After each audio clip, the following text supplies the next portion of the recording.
We return to the Animus to once again relive the memories of our ancestors, this time in the 18th century around the time of the Revolutionary War. Quite frankly, I'm amazed Desmond is even able to walk straight after how many times he's gone in and out of that thing. We open up with narration from William Miles, the father of Desmond Miles, voiced by John Delancey, catching us up to speed on what's been going on. I'm sorry, John, but even with your sexy voice, you can't help me understand the plot. Long story short, they're trying to stop the world from ending on December 21st, 2012. Looking at today's date, I'm guessing they were successful. Desmond and the gang finds an ancient temple located inside a cave in New York, and set up camp there. After you arrive to your designation, and you pass out, a training session begins to familiarize yourself with the control schemes before the game officially begins. This allows new players to get a feel for the gameplay, and old players to get a refresher course. Right away, I already like how running and the usual acrobatics are all one button, whereas before you needed to hold down two at the same time. The controls aren't separated by limbs. You have an attack button, you have a button for your secondary weapon, bringing attacking down to two simple buttons instead of all the mashing you had to do just to fight in the second game. Once Desmond is strapped into the Animus, the game begins to follow the story of his ancestor of the hour, Haytham Kenway, an Englishman who traveled to the American colonies to search for a storehouse of the first civilization. Haytham is classy as hell, a man of honor and prestige, a formidable opponent and ally, and someone you do not want to cross under any circumstance. It's easy to picture Haytham as a real person in that era because he's characterized so well, and his voice actor does an impressive job of bringing the character to life. His story is also an interesting one as you're in search for a key and on the way you're battling redcoats, disguising yourself as a redcoat, freeing Indians, helping Indians, traveling through the snow, starting bar fights, and meeting historical figures like Benjamin Franklin and a young George Washington. He would have been a worthy successor to Altair and Ezio. Only one problem. You only play him at the beginning of the game. That's right, after Haytham's scenario we're introduced to the real protagonist of Assassin's Creed 3, Ratenhake, Tun. Try saying that 3 times fast. Can't? Don't worry, he gets an easier name to pronounce, Connor. Connor is an Indian of the Canaan Ka tribe, otherwise referred to as the Mohawk people. If you're familiar with history, then you can probably guess where we're going here. Connor embarks on a journey to learn the way of the Assassin Order to defend his people and homeland against the Templars that are trying to take their land right out from under them. The reason this falls flat on its face is because next to Haytham, Connor is immensely underwhelming as a character. He just doesn't have as strong as narrative as Haytham, let alone Ezio, from the last game, and no one from his village is interesting enough to get us actually invested in the tribe. The game relies too much on the setting in order to make the player sympathize with the tribe instead of having actual characters that we don't want to see get hurt. Unlike the second game, which could hold its own whether you knew the historical figures being used or not. There is also a boring and trying set of sequences of Connor growing up and training, which wouldn't have been so bad if it was at the beginning of the game instead of coming after a more interesting character doing more interesting things. If they really wanted both characters to be playable, they should have given us the choice to select which character we wanted to play. Unfortunately, things doesn't get any better with Desmond's story. It's confusing. At first I thought this was because I didn't play all the AC titles in order, but nope.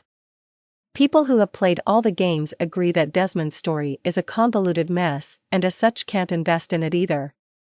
And when only 1/3 playable characters in a game can grab your attention, you know you're doing something wrong.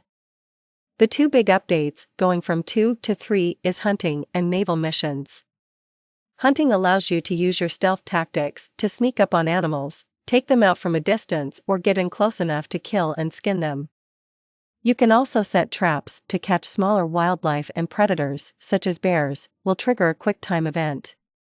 From there you acquire items that can then be sold at the stores in Boston. Hunting has a good setup overall and is one of the better points of the game after Haytham, if you're into hunting, that is. You can even utilize the trees, by leaping from them, to help you sneak up on other animals on the ground.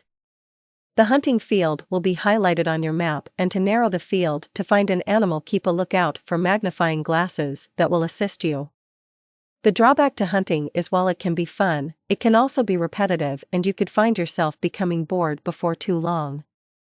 Luckily, it isn't something you have to do, minus the tutorial part, but it is something that helps you out in the long run to get better stuff. During naval missions, you go behind the wheel of a vessel and maneuver around the open sea, avoiding obstacles.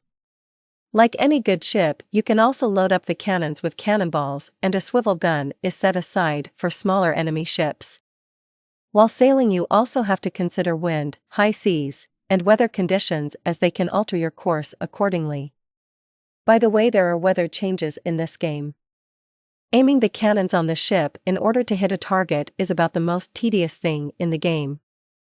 The camera zooms out quite a way, and the guys holding the swivel guns are so far off to the side that you can barely see them. To hit larger vessels, you have to wait for them to get at just the right spot on either side of you, and then let them have it. The objective is simple: sink them before they sink you.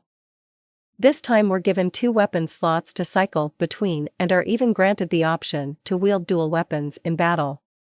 If you have nothing equipped, you'll go barehanded, which can be just as fun at times, and allow you to take down enemies without killing them. The game also has firearms being more common due to the timeline. We have a pistol accompanied with Haytham, and we can also pick up enemy muskets, which is good for stabbing people in close quarters and shooting at them from a distance.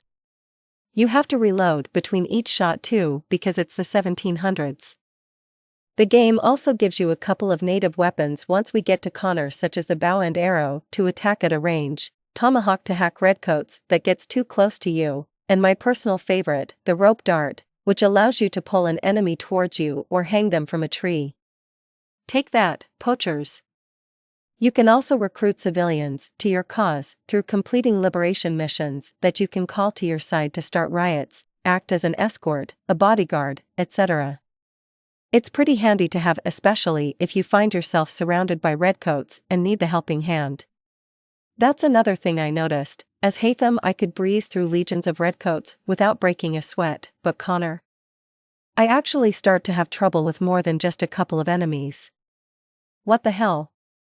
Another downside to the game are the glitches that make completing side quests next to impossible. There are also moments where the game isn't in sync with the action going on screen. At one part of the game, I'm running through the grass, and my character suddenly stops and walks to the center of the road so the cutscene can play. Seriously? They couldn't just have the screen fade to black and then show the cutscene when I got close?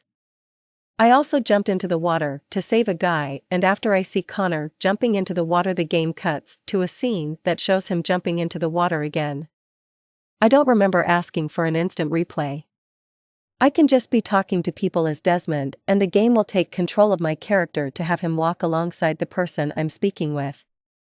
Hey, I know how to walk, you don't need to do it for me. Things like this really takes away from the immersion. The world itself is as beautiful as ever. You have Boston, the frontier, and Davenport Homestead as just a few examples of places to explore. The weather conditions throughout the game provides further immersion into the world, and a change of seasons makes you feel time has gone by even better than the day/night system. There are a lot of places to explore, and a lot to do, which makes it a pity that the main story can be so restrictive and glitches can sometimes get in the way of enjoying the game outside the main quest. To wrap this up, Assassin's Creed 3 has a lot of good things going for it, but unfortunately these things are overshadowed by the bad, making it one of the weaker entries in the franchise. After coming from such an excellent installment in Assassin's Creed 2, that's very disappointing. My recommendation? Playing the game as Haytham and turning it off when you reach Connor. Try it.